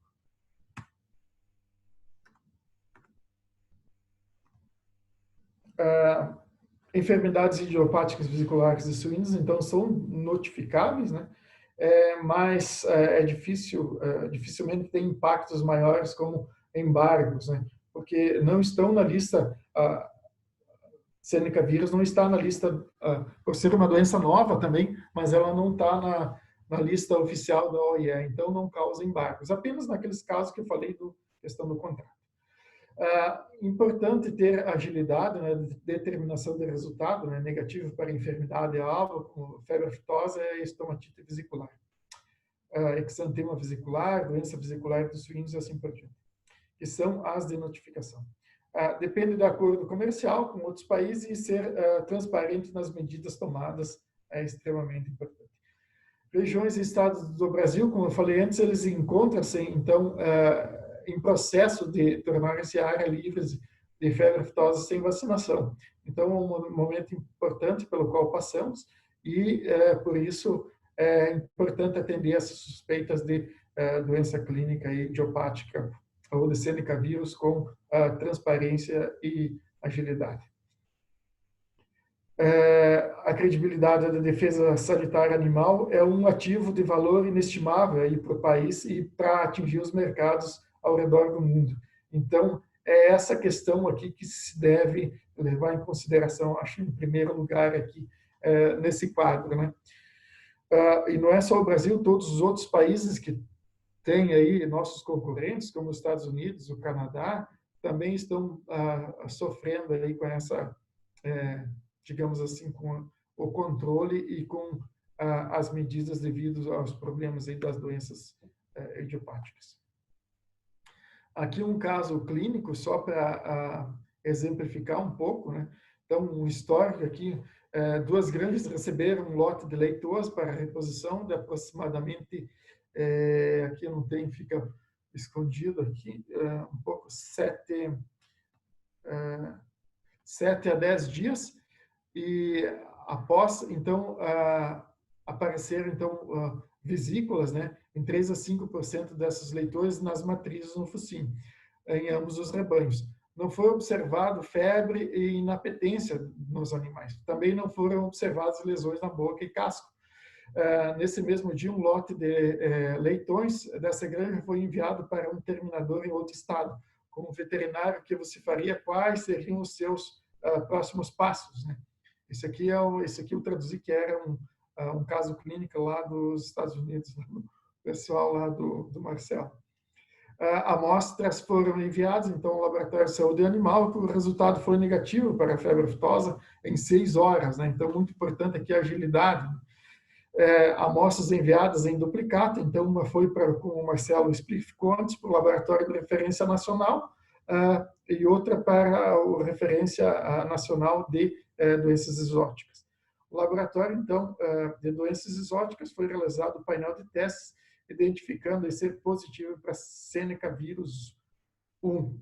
Então, aí depois, esse lote, então, deveria ser embargado, né? O transporte até, então, o surgimento aí até saiu, no caso, o resultado, outro corre o risco de estar disseminando uma doença aí extremamente importante como a febre aftosa. Tratamento, como falado, não existe tratamento, né? Mas aqueles casos que tiveram mortalidade de leitões, uso de alguns antimicrobianos aí, amoxicilina e erofloxacina, reduziu, o pessoal achou que reduziu a mortalidade. No caso dos animais adultos, né? Cuidado principalmente com miíase, aí, a questão é infecções secundárias e miíase. Vacinas. Aqui tem o pessoal do South Dakota desenvolveu aí um vírus recombinante atenuado que se mostrou eficaz aí como vacina, então seria uma boa notícia. Assim como o Marcelo mostrou antes que na questão da doença clínica, também a vacina nas autógenas produzidas para as granjas também tiveram eficácia na não manifestação da doença clínica, que para o que se necessita, no caso, né, que não haja manifestação das vesículas, foi o mais importante, né? Aqui, então, esse estudo, então, com a vacina atenuada, então, sendo que a vacina atenuada sendo administrada nasalmente se mostrou mais eficaz do que aquela sendo administrada por via intramuscular. Então, outra questão que eu quero chamar, o Marcelo até colocou, a persistência do vírus por até 90 dias nos machos ou 60 dias ou 9 semanas nas fêmeas, é uma questão bastante importante. O vírus da febre aftosa, por exemplo, ele não faz persistência em suínos, mas ele fica persistente em bovinos por períodos até de mais de 1 ano, né? Então, nos suínos, em alguns dias ou semanas, né, 1 a 2 semanas, ele está completamente livre do vírus da febre aftosa. No entanto, isso não acontece com o Seneca vírus, que é um vírus adaptado aos suínos, então ele persiste ali nas tonsilas. No entanto, é claro que aquele animal, na primeira semana, ele já começa a produzir anticorpos, e a partir da segunda semana, ele tem anticorpos neutralizantes capazes de neutralizar o vírus. Então, por que acontece a questão da recrudescência e alguns animais desenvolvem doença clínica, como no caso do estresse do transporte, por exemplo? É porque aí a redução de anticorpos essa redução de anticorpos, e o que acontece também, estou explicando aqui pelo que se sabe dos bovinos, né? E que eu presumo que aconteça muito semelhante aos suínos, né? Então, a redução dessa imunidade faz com que, porque o vírus, ele é eliminado, neutralizado por anticorpos, então não tem capacidade de infectar um hospedeiro. Mas quando há essa redução dos anticorpos, você tem uma eliminação de vírus viável e eles conseguem infectar um novo hospedeiro, então você tem ali aqueles hospedeiros também estressados que vão se infectar e vão desenvolver, alguns deles, a doença clínica. Então, essa é a questão da importância da persistência aqui. Esse estudo aqui, tem outros estudos também que demonstraram a persistência, mas eu trouxe aqui o Diego e do pessoal lá de South Dakota como bastante relevante, achei bastante importante para demonstrar isso, e o Marcelo também falou disso na apresentação. O que eu tinha para hoje é isso, agradeço aí mais uma vez, Amanda, e ficamos aí à disposição para as perguntas. Obrigado e boa tarde. A gente que agradece, doutor Luizinho, palestra do senhor, muito legal, assim, a gente poder ver, né, todos os pontos da cadeia, como estão envolvidos e como a gente consegue identificar impactos em cada etapa da cadeia da suinocultura aí com relação ao Sêneca. Muito obrigada. Nós vamos passar para as perguntinhas, então. Doutor Marcelo, vou te chamar aqui para a gente conversar um pouquinho. A gente teve uma pergunta aqui da Ana Carla Vidor para o senhor, e aí ela pergunta assim, em todas as granjas com animais que apresentam sinais clínicos de doença vesicular, é realizada a colheita de material para descartar a ocorrência de febre aftosa, ou é possível realizar diagnóstico exclusivamente para o Seneca vírus, por vínculo epidemiológico? Aqui no manual, a resposta certa é depende, porque vai depender da avaliação do veterinário do serviço oficial, mas na regulamentação que eles têm aqui, é que se você fizer um diagnóstico hoje de Seneca vírus e você encontra animais com doença vesicular numa granja que esteja relacionada àquela granja, né, no fluxo, né, seguindo, vamos supor, se você encontra animais, fez o diagnóstico e deu negativo para febre aftosa na granja de matrizes, positivo para Sêneca, e depois você encontra doença vesicular numa creche que está recebendo leitões dessa granja. Se for nos primeiros 14 dias após esse diagnóstico na granja de matriz, você não necessariamente precisa fazer o diagnóstico. Você pode considerar como um link epidemiológico e não fazer um estudo extenso dessa próxima granja. Mas se o pessoal do serviço oficial determinar que é necessário, eles podem também fazer a investigação. Então, a resposta é depende. Depende do serviço oficial. Certo. Então, Marcelo, tem mais uma para o senhor aqui, ó. Com relação, né, à diminuição de casos de Sêneca nos Estados Unidos. Ao que o senhor atribuiria isso? Né? Própria doença, né, comportamento do vírus em si, em rebanho, ou, na verdade, a gente pode pensar aí na questão da falta de notificação? Agora a gente só pode especular, né? Porque não tem estudos tentando entender quais são os motivos que levaram a essa diminuição da soroprevalência. Mas as hipóteses que existem hoje estão mais relacionadas com talvez uma alta taxa de infecção nos primeiros anos após o início, né, da detecção da doença aqui nos Estados Unidos. Então, você vê que mais de 70% das granjas, em algum momento, né, de matrizes estavam infectadas. Então, isso aí, acho que como o Luizinho comentou, você acaba, esses animais vão gerar imunidade, e aí você pode estar diminuindo as chances de você ter Sêneca na população. Um outro aspecto que foi importante e que pode ter contribuído é o fato de a questão de biossegurança aqui nos Estados Unidos nos últimos anos ter sido muito melhorada. Principalmente, já era boa pela questão de ter a PIRS, mas depois da PED ela vem melhorando constantemente em termos de né, vazio sanitário, entrada de animais em granjas, protocolos de desinfecção, lavação e desinfecção de caminhões de transporte, fluxos unidirecionais, né? Então isso é um outro fator que pode ter contribuído. E uma coisa que é realmente preocupante, que como esse pessoal do serviço oficial relata, você está tendo, eles estão observando esse aumento de casos encontrados no frigorífico. Então, é bem possível de que exista subnotificação e as pessoas ou estejam ficando confortáveis de que as lesões que elas estão observando vão ser atribuídas à Sêneca, ou pode ser, porque aqui nos Estados Unidos, muitas vezes, esses animais que estão na fase de terminação, não tem uma pessoa dedicada para ficar na granja o dia inteiro procurando por sinais clínicos, né? Quando os animais estão mais próximos do abate, as visitas são menos frequentes, é mais para checar se tem ração, se tem algum surto que os animais estão morrendo de forma súbita ou problemas graves respiratórios e entéricos. Mas se o lote estiver indo bem, não tem muito... O pessoal olha por cima e pronto, acabou, né? Então, para detectar esses tipos de lesões, você tem que estar prestando bastante atenção e estar com um cuidado especial com esses animais, né? Então, acho que é uma combinação de fatores. Perfeito. Doutor Luizinho, a gente tem uma pergunta aqui da Eduarda.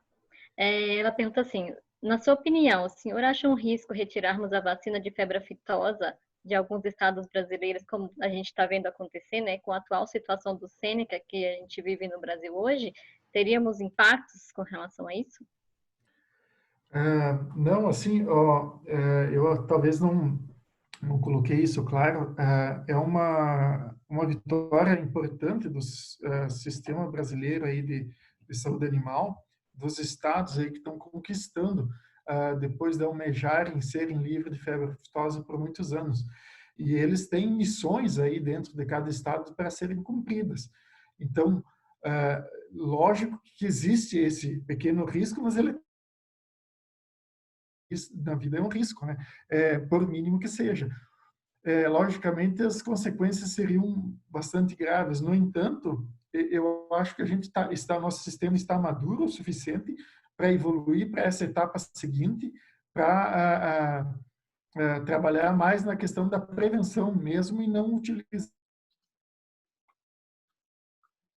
mais a vacina em si. Eu acho que, na minha opinião, estamos sim preparados e devemos sim caminhar para nos tornarmos livres aí outros estados também sem vacinação. E a questão do Sêneca, ele é um complicador, ele até ajuda no teste desses sistemas aí de defesa a se prepararem para aí uma questão de febre aftosa, né, a atenderem várias demandas ao mesmo tempo. Sim. Perfeito. Tem mais uma para o senhor, doutor Luizinho, da doutora Massaio, que vai ser uma das nossas palestrantes aqui no último dia do evento. Ela está perguntando assim, doutora Massaio. tem alguma informação sobre a expectativa dos produtores e veterinários sobre medidas de profilaxia mais eficazes, controle, prevenção ou erradicação? Doutora Massaio, um forte abraço para a senhora, que bom que está aí com a gente, nos vendo e nos ouvindo. Então, meu reconhecimento aí ao seu trabalho também. Sim, eu acho que as medidas aí, principalmente biosseguridade, como o Marcelo coloca, e a entrada de animais são extremamente importantes no caso das granjas. Mas eu vejo assim como uma medida de profilaxia importante, talvez no meio desse episódio que a gente está tendo agora, aí com os vários anos aí, algumas regiões mais, outras menos, desde 2015, mas talvez uma vacina aí nos ajudaria muito e ajudaria muitos produtores aí, mesmo essa do Diego aí, ou alguma vacina mesmo inativada, seria muito importante para fazer ou até uma erradicação, né? Que pode ser dentro das empresas aí, porque uma forma importante de chegada, sem dúvida, como a gente tem notado aí em vários casos que a gente conversa, é através dos novos animais, como até o animais de reposição, né? Que estão saudáveis, mas que podem ter tido uma doença subclínica, foram às vezes infectados pela mãe durante o período aí que estavam ou na gestação, e depois vão desenvolver essa lesão, essa doença de novo na granja. Então, acho que não sei se o Marcelo concorda, até gostaria de ouvir um pouco dele também a esse respeito aí, Amanda. Acho que eu tenho mais ou menos isso. Não, acho que vocês estão me ouvindo? Não, estamos ouvindo. Pode falar. Não, acho que vacinação realmente vai ser importante. Acho que até mais, não tanto pelos custos diretos da doença, como acho que você colocou muito bem, mas mais pelos custos indiretos, principalmente acho que no Brasil, pela essa questão de as quarentenas das granjas e dos frigoríficos serem um prazo maior do que o que a gente vê aqui nos Estados Unidos. Acho que o benefício econômico para a suinocultura brasileira de você ter uma diminuição de casos clínicos relacionados a doenças vesiculares tem um potencial de ganho muito maior. E só colocar essas outras intervenções, né? Aqui no Brasil, aqui nos Estados Unidos é relativamente comum o pessoal tentar fazer essas eliminações de doenças tentando fazer superexposição do rebanho das fêmeas, e é um conceito que funciona e já foi provado que funciona para a sênica também, né? Não eventualmente os animais podem ser, né, principalmente depois que eles podem ser infectados, principalmente depois que você renova o plantel, né? Você tem animais que estão completamente nunca foram expostos ao sênica, você pode acabar tendo esse rebanho novamente infectado. Mas existem outras maneiras de você lidar com o vírus sem ser exclusivamente por vacinação. Interessante. Legal. Doutor Marcelo, a gente tem mais uma perguntinha aqui para o senhor. Vamos lá. O Leomar, ele está perguntando assim, qual o significado de se fazer quarentena nos animais com sinais detectados nos frigoríficos nos Estados Unidos? Ou será que eu entendi errado? Não, acho que está correto. A quarentena é do frigorífico, dos animais no frigorífico. Esses animais ficam retidos até que seja descartada a possibilidade de ter uma doença exótica. Ficam quarentenados no próprio estabelecimento de abate. Exatamente, eles são separados por uma baia específica dentro do galpão de espera, né, dos animais, do galpão de espera dos animais dentro do frigorífico, e lá eles ficam até que os resultados retornem negativos para a febre aftosa. Estando tudo em condições normais, depois eles podem ser abatidos, né? Então essa é a quarentena dos animais dentro do frigorífico, e o frigorífico em si é quarentenado para a saída de qualquer produto, né? Então nada pode sair do frigorífico até que os resultados sejam liberados e confirmados negativos para a febre aftosa. Perfeito. Gente, para a gente caminhar então para o nosso final, eu vou fazer uma pergunta para os dois, né? Então, a gente tem um ponto aqui que eu acho que vai rolar uma boa bate-bola aqui. O Ronaldo Teixeira, ele está falando assim, ó, houve algumas hipóteses dessa transmissão do Seneca vírus a várias partes do mundo ter sido via insumo biológico, vacinas. O que vocês acham sobre isso? Eu vou responder bem curto, assim. Eu tenho existem relatos de que isso que já aconteceu com outros patógenos, né? Mas eu não,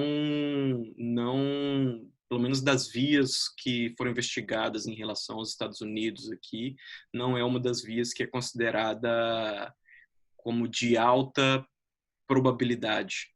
Então, hoje a gente não pode descartar nada, mas não é considerado como um evento de alta probabilidade aqui nos Estados Unidos que a introdução ou reintrodução do Seneca tenha ocorrido dessa forma.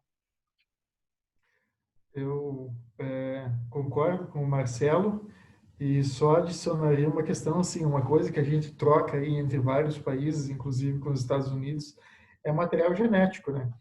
e uma doença que tem uma persistência por 90 dias, como a gente sabe do Sêneca, com um ou outro animal apresentando, às vezes, lesões muito discretas, isso pode ter passado despercebido. Vem sem lesões mesmo, né? A doença não tem como ser detectada e acabou chegando aqui de forma imperceptível, né? Não que tenha sido culpa de A ou B, mas eu acho que é assim que ela pode ter andado o mundo aí, não apenas assim, eu acho uma probabilidade maior com os animais de reposição genética, né, do que é uma opinião minha, né, do que mais que poderia ser também por coisa, como o Marcelo falou, mas é uma possibilidade menor, eu imagino. Legal. Gente, então a gente vai caminhar agora para a nossa finalização. Eu queria ouvir, então, as considerações finais, né? Começando pelo Dr. Marcelo, por favor. Daí a gente passa a palavra para o Dr. Luizinho.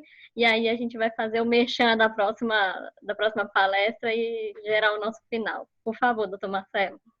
Então, só mais uma vez agradecer, Amanda, você e todo o pessoal da BPA pelo convite para compartilhar um pouco das informações que a gente tem aqui dos Estados Unidos e aprender também com o que está acontecendo aí no Brasil. Sêneca é uma doença que tem essa importância devido a ter essa similaridade com outras doenças exóticas e a gente não pode baixar a guarda, né, por ter ou ficar num nível confortável com a doença e deixar, né, baixar a guarda para uma potencial entrada de outros patógenos com uma maior probabilidade de causar problemas econômicos aí na suinocultura e para o país, né? Então, obrigado novamente pelo convite e eu estou aqui ansioso para ver os próximos palestrantes aí nos próximos dias. Dr. Luizinho, por favor. Então, eu também agradeço a BPA pelo convite para participar do webinar. Foi muito interessante ter a companhia aí do Dr. Marcelo, lá dos Estados Unidos. E a todos o pessoal aí que está nos acompanhando agora ao vivo e também que vão ver essa gravado depois. E especialmente o pessoal da defesa aí que tem trabalhado na ponta aí dos serviços oficiais e que são a base de todo o sistema aí de saúde animal do Brasil aí.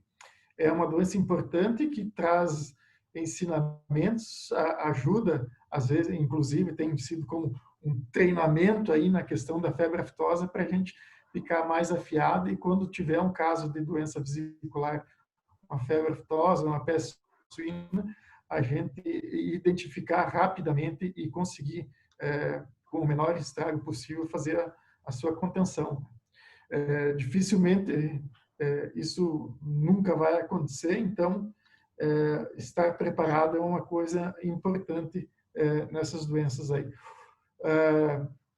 É claro, a perda econômica direta pela doença, como mostrado, ela é pequena, né, se for comparado às perdas indiretas, que são as mais relevantes aí em virtude da sua semelhança principalmente com a aftose. Eu agradeço aí a todos, obrigado a você e os demais aí, Marcelo Oliveira também, Eduardo e outros aí que estão participando com a gente.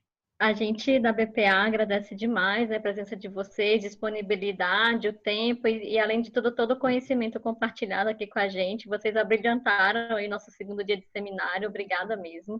E lembrando aí os participantes, o nosso próximo dia de evento é dia 8, né? Então, próxima quarta-feira, então a gente vai abordar aí 2 assuntos. Também vai ser dose dupla, que nem foi hoje. A gente vai ter a participação da doutora Ana Carla Vidó, que ela é do Ministério, né? E também do Dr. Ricardo Buozzi, também do Ministério, para falar aí sobre a importância das investigações de doenças vesiculares nos suínos, né?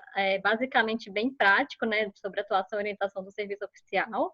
E do Dr. Buozzi falando sobre estratégias do SVO frente aos desafios das doenças vesiculares nos abatedouros. São 2 temas aí bem práticos. Não percam, as inscrições vão estar disponíveis a partir de segunda-feira. É só seguir lá nas redes sociais da BPA, tá bom? No mais, eu queria agradecer todo mundo, o tempo dispensado e desejar a todo mundo uma boa noite. Boa noite, Amanda. Boa noite. Tchau.